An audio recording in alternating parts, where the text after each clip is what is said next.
webinar series, and more than ever, we want to be there to support all of the leaders that we've worked with throughout the year. And we tried to come up with topics, and we've been speaking to our leaders that people have said they've shown interest in, or that they'd like to know a little bit more about. So here we are with the first one being time management in quarantine. And I'm really honored to present this one to you today. Time management is something that I take really seriously. I was very fortunate in my career, gosh, probably 30 years ago.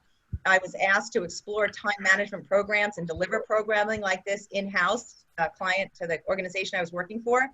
And there are some principles about time management that I have found over 30 years stay the same, and principles that make a huge difference. I still hear some background noise. If somebody can please mute themselves.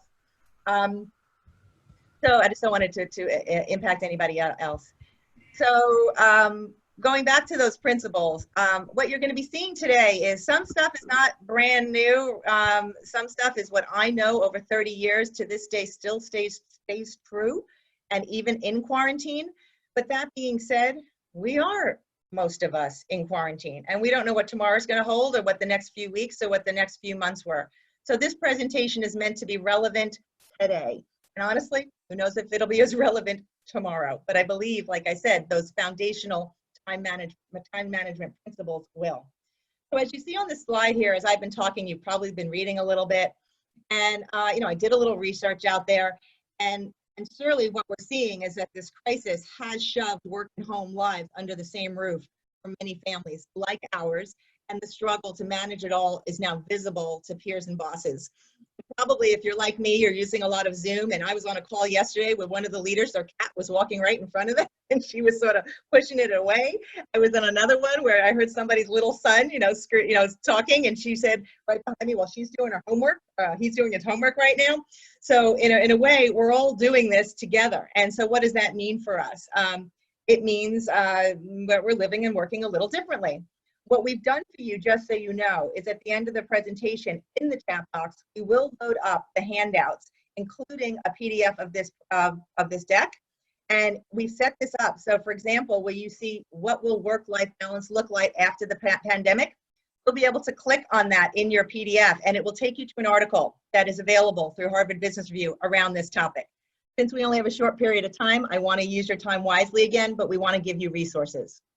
The other quote that you will see here, which is just a short time ago, pre-coronavirus, we seem to be in a relatively stable world where many factors were known and predictable, and achieving success looked like the pursuit of perfection. I'm sure many of us have heard that word before. I certainly coach a lot of perfectionists. But in a crisis, when reality is changing by the day or even by the hour, when there is no way of knowing with certainty what lies ahead of the best course of action to take, there is no time for perfection. And so, wow, I know for those of us that are on the call that might be perfectionists, or they know some, this is a time where sometimes we have to take it a bit easier on ourselves and allow ourselves not to be perfect. So again, you'll see that I referenced an article there, which is called Perfectionism Will Slow You Down in a Crisis. And I thought for those of you that may have those tendencies, that may be a good read. And again, you will have access to all of this by the end of the webinar. So I'm going to move on, and I want to share with you what we put together here in terms of how to manage our time today. So as a quick reminder, and this has never changed, right? So things may be changing, but certainly this doesn't. There are still, folks, 24 hours in a day, 1,440 minutes, and 86,400 seconds. So we still have the same amount of time. I don't know about you. Sometimes to me, my days seem longer, but I know they're only 24 hours. And sometimes for me, my days seem to be actually going really fast, where I thought they would be going slower. So I turn around and it's 5 o'clock. And I started at 8, and I think I got up to get something to eat, but sometimes I even question that. So here we are. Here's something that is certainly remaining the same, but it's how we're using that time, which is, as you're going to see as we go through this presentation, where I know we do have some control. I've had to rethink that, and I've had to be more intentional about that, and that's what we're going to share with you today, because that's what we think can be most useful in the time that we have together. So this leads me to what are our 4 core concepts for today. So what I'm going to do is just go over them real quickly, but as I do, I'd like you to just think about them and perhaps nod and say, uh-huh, or maybe go, I'm not so sure I agree with that, and that's all okay. I want to lay these out in front of you, and here's where there's a difference today in this time management presentation versus a presentation we give normally or in pre-coronavirus circumstances. This one has 4 concepts. In the past, we had 3. So let me go over the first 3. The first one is that time remains our most precious and valuable asset. And so, again, without having time to really interact too much here, I think when I've taught time management, when I coach leaders, we all know that time you can never get back. And so many people really do value the fact that we want to use it wisely, because when we waste it or we use it on things that don't really add value or make us feel as though we've accomplished something worthwhile, or we've spent time with folks that we care about, we often feel like, what was I doing? So time still remains one of the most precious and valuable assets that we all have. And I believe that's a universal principle. The second one is that, and get ready for this, we have to be disciplined and adaptable at the same time. And so we find that when people are really good managers of time, they do both. They can be disciplined and they can be adaptable. And we'll talk more about that as we go through the presentation. And again, they seem sort of like opposites, don't they? But we really have to be able to do both. The third one is we have to be willing to build new habits.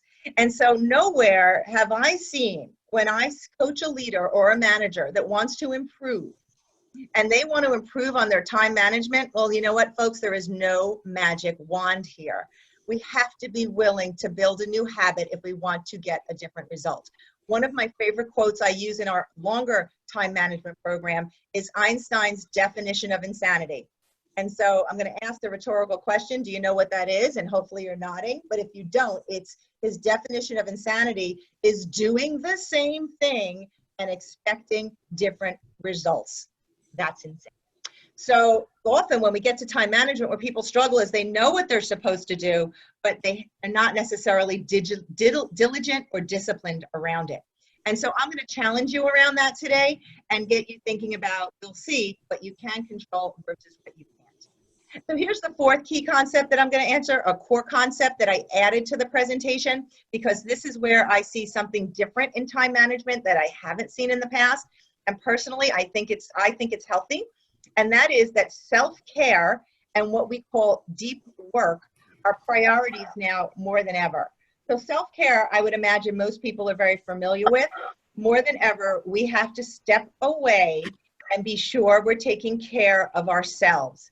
And probably some others, we have others in our home too, that we may have to do some of that with too. But we can't even do that until we know we're in a better place. So all of those strategies and techniques and those webinars and things you're reading around meditation, mindfulness, this needs to be a part of us in order to manage our time well these days. And fortunately, I hope you've seen, we put some resources out there, Loeb has done it too, that are completely complimentary for people to think about self-care that they can do. And if you need more information on that, put that in the chat box for Lana. So that's around self-care. Deep work is another concept we've introduced to many of our clients, which is around, get this, scheduling time that you're going to protect that is uninterrupted so you can do some good, deep work. And so we know now that we're in quarantine, there probably are more interruptions than ever, a la the cat, the dog, the children, the husband, the wife, whoever may need us, right?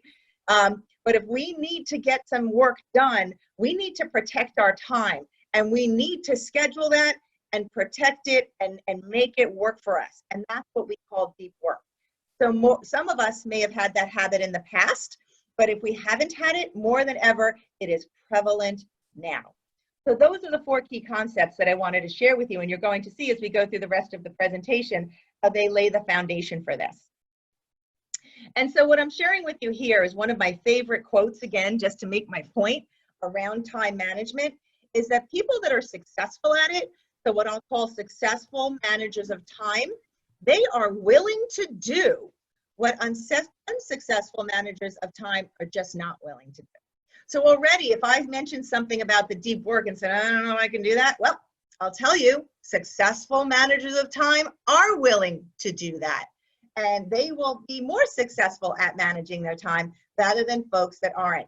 I talked about being diligent. If I'm not so willing to do that, well, be diligent. And they're also willing to be adaptable.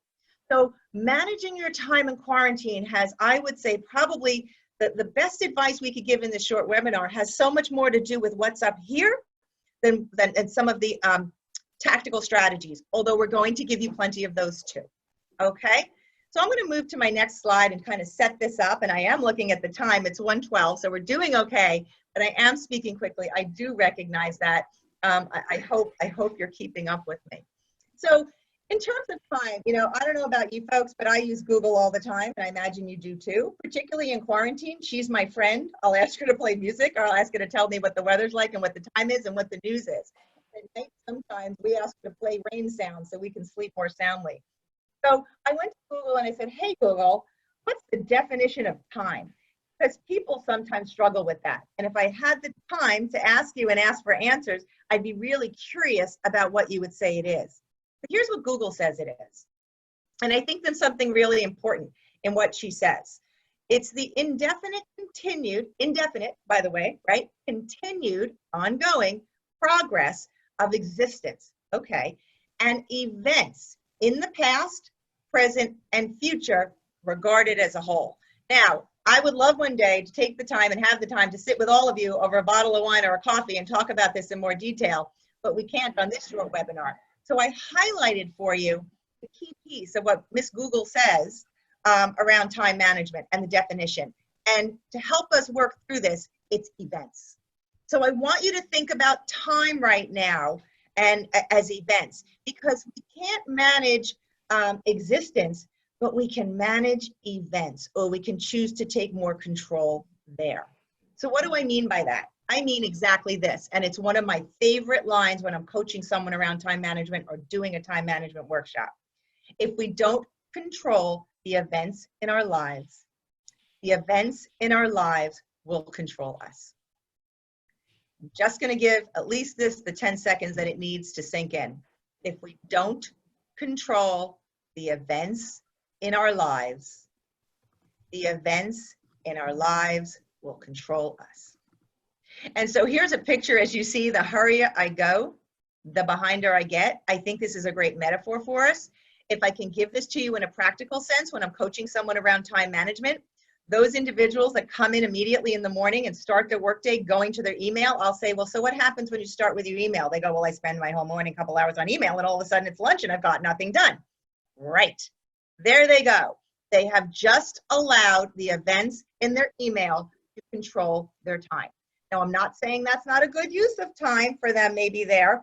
This is what they have to decide. But I know for me, if I don't schedule the time that I want to go through my emails, or if I don't set a limit on the time where I'm going to stop looking at my emails and start getting to work, I may not get there. Okay, so email is a perfect driver where it can start to control us rather than us controlling it. So we really need to be thinking about the things we need to do during the day, and we need to be thinking about when we're going to do them.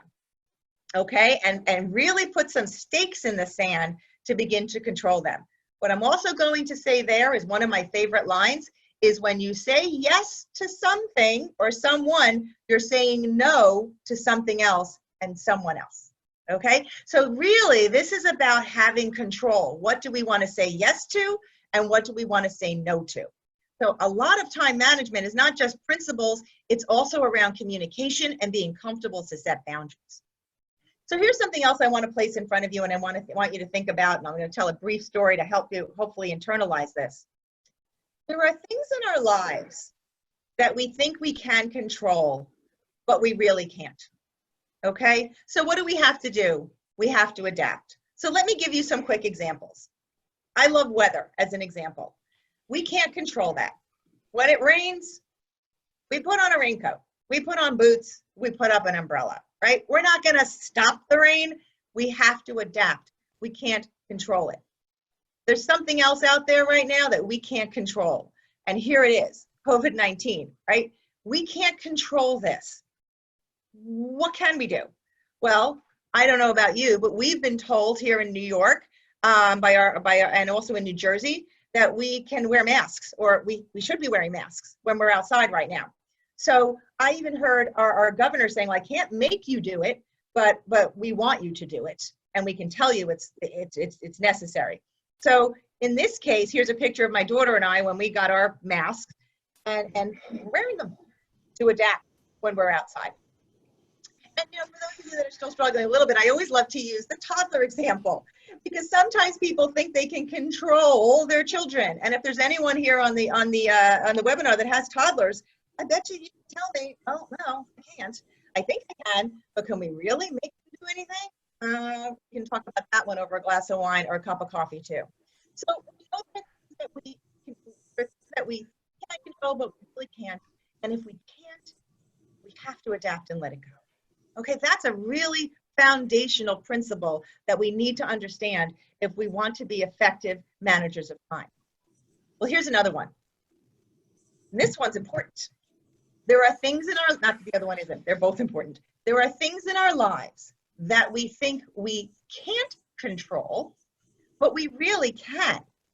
And so next to this phrase, you see there a picture of our beloved golden retriever, Luke, who unfortunately passed away 3 years ago, but he is big in our hearts. But I think about Luke when I think about this quote, because I think he provides a good example. Luke had what you would call one of those collars around his neck. I forgot the actual name, where he, we wanted to keep him on the property. We wanted to allow him to be outside, but we didn't want him running off the property and, God forbid, getting hit by a car, anything like that. And we don't have a fence, an actual wooden or iron fence around our property. So instead, we opted for one of those systems where Luke had a collar, and we trained Luke that when he heard a buzz, a boop, boop, boop, or beep, beep, beep, he knew that if he went any further, he would get buzzed and it would hurt. So Luke understood not to go. When he heard the buzz, he would back up. So the beautiful thing about that for us is Luke stayed safe. And Luke learned, and he was a really smart dog, that when it buzzed, he does not go any further, right? But here's the truth, guys. We had no wooden fence. Could Luke have gotten off that property with a little bit of a pinch? Yeah, he could have. So in terms of psychology, this is often called learned helplessness. Sometimes something hasn't worked for us in the past. We've got burned or something happened, and we believe that we can't do it, when the truth is we really can. So I use this in time management when people say, there's no way I can do this. I can't do it. I can't find time for deep work. Well, I'm going to challenge you to rethink that. I can't not start my morning in the email looking, I have to. I'm not, again, ultimately you will determine what you want to control, but let's think about what we're doing and what those consequences are. And do we want to challenge ourselves and rethink something? That's what I want you to think about with time management today. So the way we do this is, if we don't want to be out of control and we don't want our events to control us, we want to think about, what can you control today? What can you control? Okay, so that's something to be thinking about right there. And every day when you get up in quarantine, what can I control? I will tell you right now, when I get up and I say to myself, oh, this nightmare's not over yet. I'm still, not that I don't love my family and friends, but I am still in quarantine in my home. And I'm an extrovert. I like to get out. And so what can I control? Well, I can control in my head that I'm going to keep an open mind today, that I'm going to learn something new. I can control that I'm going to go downstairs and have my coffee, and I'm going to make it the way I like it, and I'm going to enjoy it. I can control that I'm going to look at my calendar and see what's there. And I can control and prioritize, go back to what I've done, what I'm going to do today. I look at things that I can control. Here, and again, the short period of time that we have left, which is 9 minutes, according to what my clock says, is I'm going to show you some of the things that we believe you can control. And again, you ultimately determine what you can and cannot, but here are some things that we believe perhaps you can. So here's number one. You can plan ahead and communicate your needs for the day with your family. So for example, this morning I came down and I have a 22-year-old living quarantined with us here today. And she's actually in between jobs. She's keeping herself busy. But I hear a lot of, see if you know what this is, doom, doom. Okay, that's the opening to Special Victims Unit because she likes it. And so I hear that on the TV a lot in between my day because she's watching that. So how did I plan ahead and communicate with her? I said, Caroline, I have a webinar at 1 o'clock. I need you to not be watching that. I need it quiet in the house at that time. And if you came here right now, it's perfectly quiet. I've also said to her, you know what? She happens to be a chef. I'm very lucky. You know, we talk about when we're going to stop working and when we're going to have meals together because she likes to cook for us. And so there's a way for me in quarantine, which I would never have when I'm out and about, but I can talk to her. It's something she likes to do and we can plan that time. Am I great at it every day? No. Are there times I've told her we're going to have dinner and maybe I've worked a little bit longer? No, I let myself get out of control. But I can work towards this. Plan ahead and communicating those needs with your family for the day. Here's the second thing you could control. It's scheduling your time. And so I'm not going to go into a lot of detail here, but we're in quarantine and we're all at different levels in terms of how well we do this. And this is a place I do love to dive in deeper with folks when I can. I like to schedule time. My calendars are basically full. I schedule everything on my calendar because that's the way I'm pretty diligent. That's the way I like to do it. I've also learned I've got to leave some open time so I can meet with my team or I can have that break that I want to go out and take a walk when it's nice. But scheduling our time becomes really important. What do we want to schedule? Well, that's up to you. We gave you some suggestions. Maybe you want to schedule your lunch so you make sure you're not spending your whole day in your chair and missing that. Maybe you want to schedule that deep work from when you're good at it. Lots of research out there about when you're good, knowing when you're good and focus. For me, it's morning. When I have to do deep work, I like to schedule any time between 9 and 12, a chunk there because I'm sharper. If I schedule my deep work from 4 to 6, I'm just not as good. And I know that. So when do I want to schedule that time? Do I want to schedule some family time? I happen to have older children. I know many of us on the call probably have younger children. Do I want to take advantage of this and spend a little time with them and be there for them? Schedule it, make sure it's in there. And I'm going to really, I haven't said really enough, encourage you to schedule some self-care. For you, what is that? Is it the walk? Is it the exercise? Is it the mindfulness? I can't tell you how many times I have heard from my leaders that I am coaching, I start my day with 5 minutes of meditation. And so I love hearing that. So again, this is about being diligent. This is successful managers of time are willing to do what unsuccessful managers of time are not willing to do. And remember Einstein's definition of insanity. That definition, doing the same thing and expecting different results. All right, we have 5 minutes. We're going to move here, folks. I can't say how important it is to prioritize your tasks. Do the important things first. The things that have to get done to me are A's. I can't go to bed unless it's done. That's an A. Not everything is an A.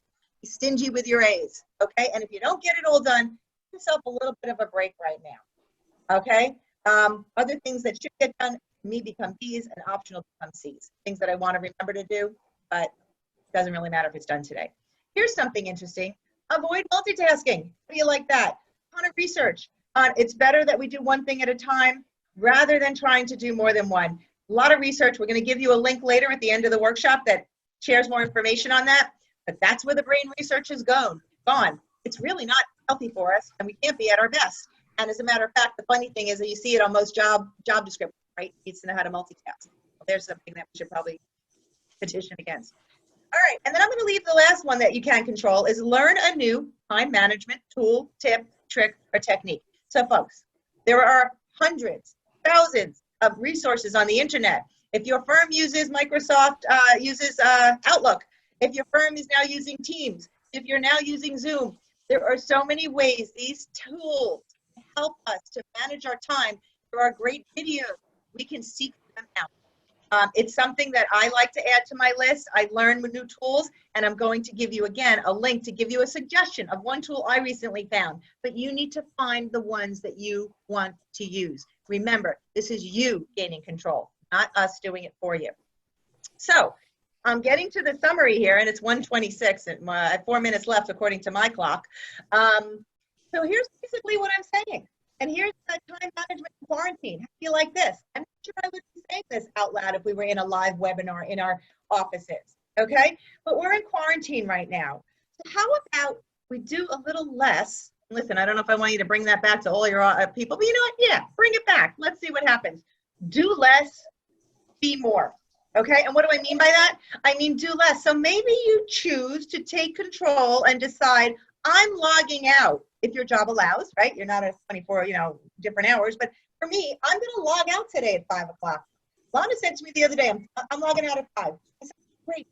I had, good, she's done. She's taking a rest. We tend to be ones that, will continue to work. So maybe you want to say, I'm going to log out at 6, or maybe you can say, I'm going to start tomorrow at 10, but I'm going to work till 7. You know what? You probably perhaps have those options more than you ever did, being that you're quarantined. So consider that. Or maybe I'm going to take an extra coffee break today. Or maybe I'm going to take my 15 minutes and extend my lunch and work a little later or come in a little early tomorrow. And I'm going to enjoy that time with my child, and I'm going to be present and focused. Or I'm going to call my parents and I'm going to say, how are you doing? Okay? We're in quarantine here, folks. This is tough stuff, and everything that you're reading about reaching out and connecting to others matters, and we're going to be more effective and better to do all of this when we feel like we're more. Okay? So the things you can control, I'm going to go back to this. Plan ahead and communicate with family. You will notice on this slide that family is highlighted, because when Lana posts in the chat box in about 2 minutes, which we hope you then will download, and we'll stay on a little bit so you can download them if you'd like, or you can email Lana to get them if you can't stay on to download. We want to respect your time. When you click on that link in the handout, it's going to take you directly to a video by one of our coaches about how to communicate your needs with your family. It's part of time management, is being able to communicate your needs. Okay, so we wanted to make that available to you. That's with our coach, Robin Farber. Thank you, Robin Farber, if you're on the webinar today. I'm also going to suggest that you, again, schedule your lunch, schedule your time, and we gave you ideas. Deep work, when you click on that on your handout, it's going to take you to a video that describes deep work. You might like it. David Robert, our Chief Strategy Officer, found that for us in one of our digital platforms. We offer that. And it resonated with me. And when I need to, I schedule deep work. So thank you to David Robert if you're here on our webinar. And then there is also another one you can click on called self-care. It will give you 15 ideas for self-care. We like it. It's in our digital platform too on how to maintain balance during the coronavirus. Again, another resource we want to make available to all of you. It's in my signature, just ask, it's on our site. But there's ideas there for you, and that link will take you right there. Notice prioritize tasks. We put in there, again, a link to a TED video about how to prioritize. If you're struggling with prioritizing, take a look there. Avoid multitasking. If you're struggling with that, click there, take a look there. And if you'd like to learn a new time management tip, trick, or technique, that one's going to take you to how to use Planner in Microsoft Outlook. Okay, great tool. We're using it, new for us. Maybe you'll like it. Again, you need to find the tool that you want. And I'm hoping by clicking on there that perhaps you'll find something you like. Well, this takes it. Oh, last one, it's 1:30. Keep a journal. Wanted to use that, and there's a link there. We have a handout. We'll have a lot of information from people that we surveyed on how to stay productive and balanced at this time. This is a handout that Lana's going to provide. Lots of tips and tricks from your colleagues in legal world. Here you are, the 4 core concepts. They all make sense. And with that, at 1:30, I think I made it. I am going to put questions, but we don't really have time for questions, so you can put them in the chat box or send them to me. But I'm going to ask Lana to go ahead and post those. You'll download them.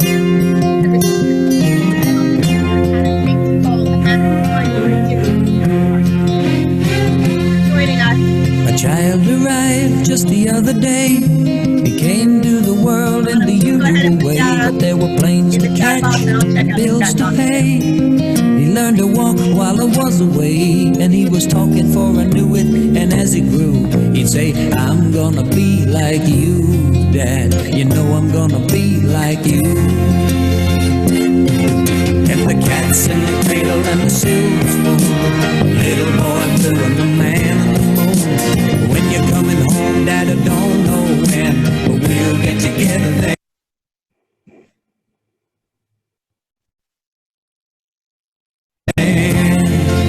You know we'll have a good time then.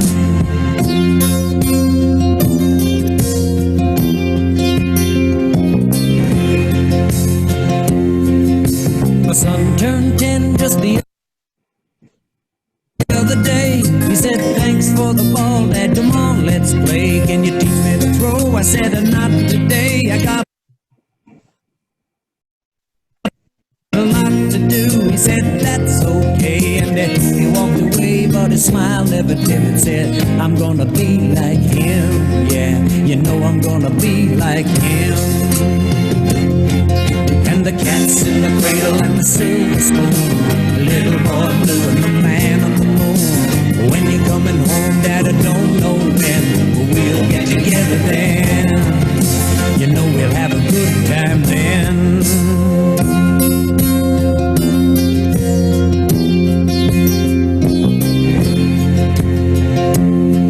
Well, it came from college just the other day. So much like a man, I just had to say, son, I'm proud of you. Can you sit for a while? He shook his head and he said with a smile, what I'd really like, Dad, is to borrow the car keys. See you later, can I have them, please? And the cat's in the cradle and the silver spoon, little boy blue and the man on the moon. When you're coming home, son, I don't know when, but we'll get together then, Dad. You know we'll have a good time then.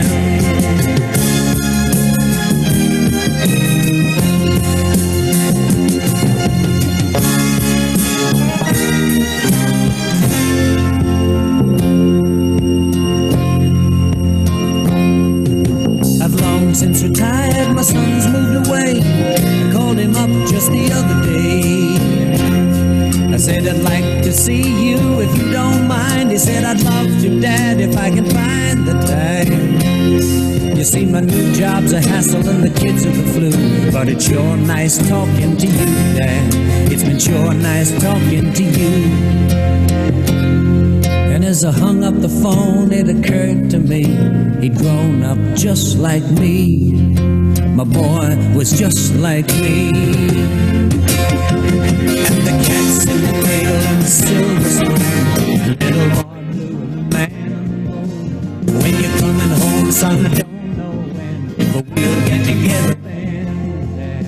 We're gonna have a good time then.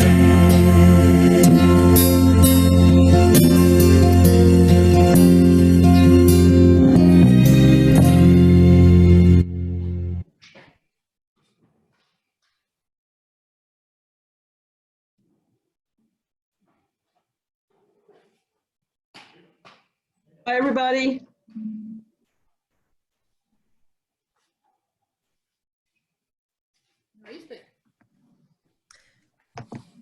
Lana, I just sent a message to you. What's the name of the song? It's Cats in the Cradle by Acompaño un ratito a Dani ahorita abajo a la piscina. Jim Croce. Es que yo iba a ir, pero tengo que escanear un documento para mandar. Jim Croce, Cats in the Cradle. Thank you. All right. Bye, all.